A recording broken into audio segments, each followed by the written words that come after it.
Здравствуйте, это вечерние новости. Прямой эфир в студии Влад Давыдов. Смотрите в выпуске. В Алдане приятные события. Жителей лично поздравил глава республики в ходе визита в Южную Якутию. Выборы 2021. Идет активная подготовка к единому дню голосования. Центр избирком позаботится обо всех ковидных мерах. Дошкольное новоселье сразу в двух селах, в Тюньгулю и Нижнем Бестяхе, Мегатонгаласского улуса, открыли новые детские сады.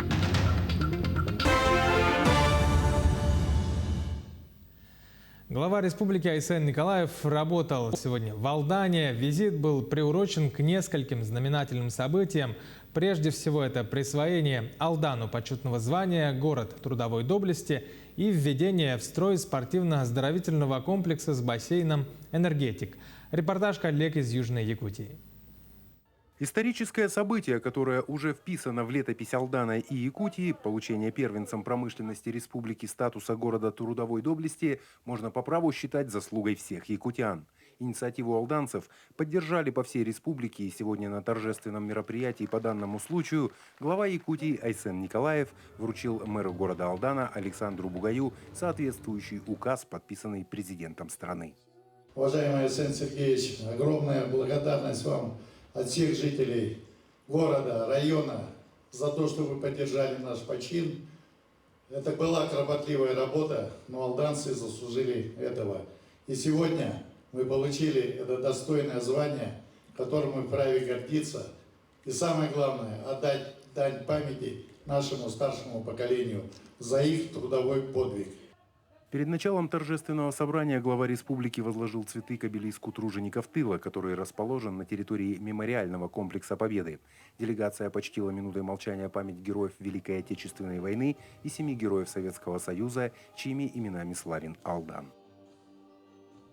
Я считаю, что это выдающееся событие произошло, и оно, конечно же, даст импульс развитию Алдана. Я уверен, что, знаете, многие же спрашивают, а что нам за это дадут, тогда это. Ну, это немножко материально, так, а есть же вещи очень важные в духовном смысле. Вот что дает звание город-герой, например, да. Вот, но все же жители городов-героев нашей страны гордятся тем, что они стали городами-героями в годы Великой Отечественной войны. То же самое будет и с городами, уверен, трудовой доблести, потому что это те города, которые на самом деле, благодаря труду людей, которые в них жили, работали, была выкована наша великая победа в Великой Отечественной войне. В этот рабочий день состоялось еще одно радостное событие. Айсен Николаев ввел в строй спортивно-оздоровительный комплекс «Энергетик» с плавательным бассейном. В обновленном комплексе современные тренажерные и спортивные залы, новый инвентарь. Завершение реконструкции алданцы ждали 10 лет. После очень долгого перерыва, свыше 10 лет, спортивно-оздоровительный комплекс «Энергетик» полностью перестроенный, уже с новыми помещениями, так, открывает сегодня свои двери. Это тоже очень символично. Вот. Я сам там был, посмотрел. Дети уже начнут заниматься в спортивных залах буквально вот в эти дни. Бассейн после настройки оборудования тоже, я надеюсь, что уже до конца сентября заработает.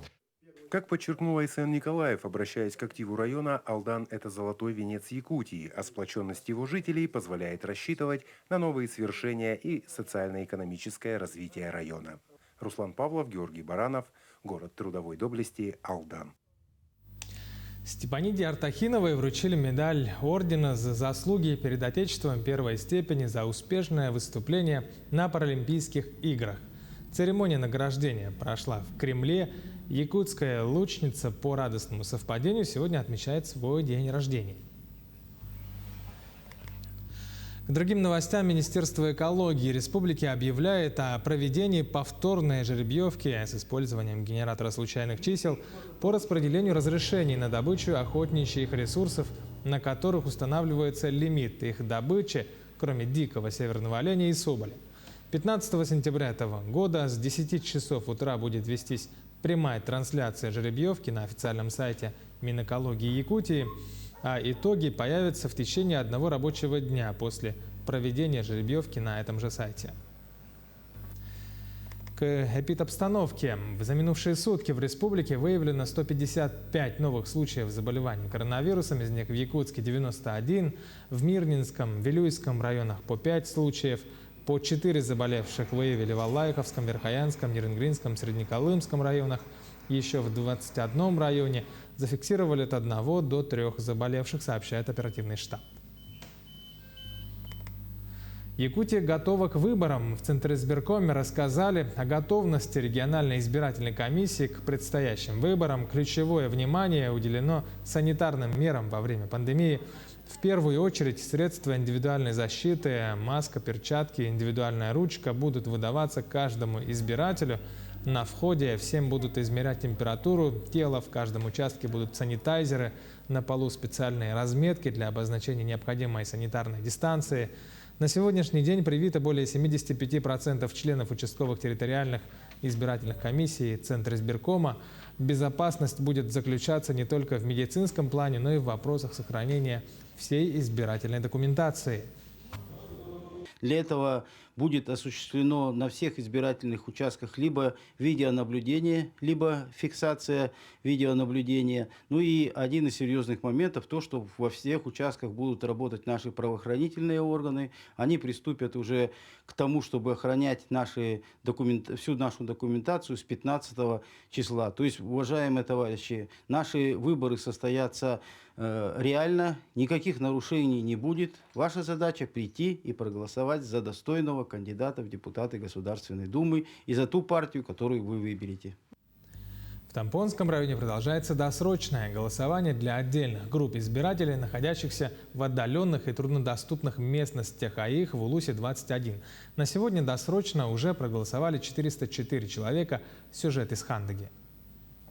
В Тампонском районе с 12 по 14 сентября досрочное голосование проводится с использованием вертолета. В первый день члены участковой комиссии 558 села Тополиное побывали в 3 стадах СПК «Фактория Тампо», где проголосовали 13 оленеводов и чумработниц. Самая удаленная местность Адыча расположена в 300 километрах от аэропорта Хандага. Все проголосовали, да? Я с женой работаю в оленеводстве всю жизнь. Наши стада находятся 200 километров до 1000 километров в труднодоступных местах. В год мы выезжаем 1 раз. Благодаря выборному вертолету мы голосуем в выборах Государственной Думы Российской Федерации. Далее участковая комиссия добралась до месторождения Абоха в горах Верхояния. Большинство старателей воспользовались своим конституционным правом. Всего проголосовали 17 человек. Мы, геологи, занимаемся поисково-оценочными работами и ищем серебро. На участке находится 22 человека. Мы очень рады, что в таком труднодоступном регионе мы можем провести выборы и отдать свои голоса за тех, кого считаем достойными наших голосов. На сегодняшний день в Тампонском районе свой выбор сделали 404 избирателя. По количеству проголосовавших лидируют работники месторождения Верхней Менкиче. Мария Винокурова, Хандага, Тампонский район. В селе Тюнгюлю и в поселке Нижний Бестяк Мегино-Кангаласского района открыли новые детские сады. В Тюнгюлю на 140 мест новый сад под названием «Олимпионик» и на 240 мест в Нижнем Бестяхе «Сказка». В рамках новоселья поздравили и наградили работников детских садов за многолетний труд и вклад в развитие, обучение, воспитание подрастающего поколения ведомственными наградами. У нас очень здесь просторно, уютно, красиво.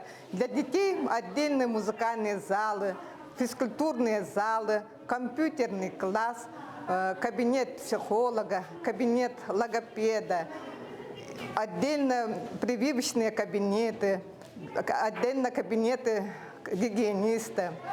У нас всегда рады приветствовать наших малышей. И очень хотим, чтобы они росли здоровыми, красивыми, умными детьми.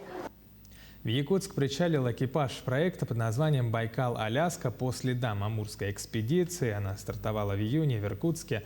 В общей сложности экипаж планирует преодолеть по воде более 10 километров.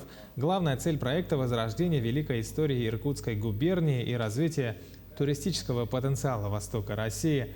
Команда снимает документальный фильм, а также в рамках проекта планируется создание сети тематических отелей в основных туристических маршрутах, в том числе в Якутске. Идем мы на лодке, на моторной лодке весь маршрут реализовывается. Прошли весь Амур, дошли до Охотского моря и далее в Хабаровском крае поселок Аян, уже относительно недалеко от Якутии. Вот с Аяна перевезли лодку в Неликан и по рекам Май и Алдан, собственно, пришли в Якутск и дальше по Лени идем до севера Байкала и дальше по Байкалу в Иркутск. С точки зрения туризма и Якутск имеет массу достопримечательностей. И Лена, и реки Алдан, Мая очень красивые. Брусника, мы такой нигде не видели. Вот брусника на Серах, она размером с крупную смородину. Рыба вкуснейшая. Щука, казалось бы, такая пресная сухая рыба, но здесь она жирная, такая насыщенная. Она как омуль байкальский по вкусу.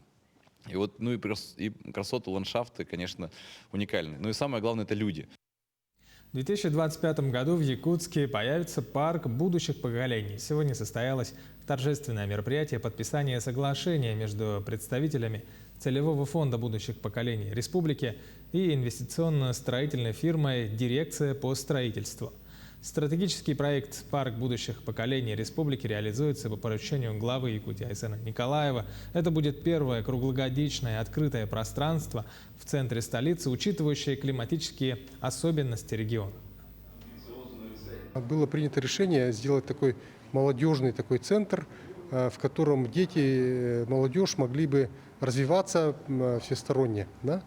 И, соответственно, поскольку наше название Целевой фонд будущего поколения, мы ориентированы на развитие именно подрастающего поколения, да, и, соответственно, этот парк, мы увидели, что такая целевая аудитория – это именно дети и молодежь, да, которые преимущественно будут пользоваться услугами этого парка, да, то мы и решили назвать этот парк будущего поколения. С 3 по 7 ноября этого года в России пройдет международная просветительская акция под названием «Большой этнографический диктант» в онлайн-формате. Участниками могут стать жители России и зарубежных стран мира, владеющие русским, английским или испанским языками, независимо от возраста, образования, социальной принадлежности, вероисповедания и гражданства. Чтобы стать участником, необходимо зайти на официальный сайт www.miretno.ru и выбрать вкладку «Пройти диктант». Текст диктанта будет включать в себя 30 тестовых заданий, из них 20 вопросов общефедеральная часть диктанта, единая для всех участников, и 10 вопросов региональная часть, уникальная для каждого субъекта России. Результаты будут подведены ко Дню Конституции Российской Федерации 12 декабря текущего года. Таковы новости к этому часу. Увидимся в 20:00 на итогах дня на Якутии 24.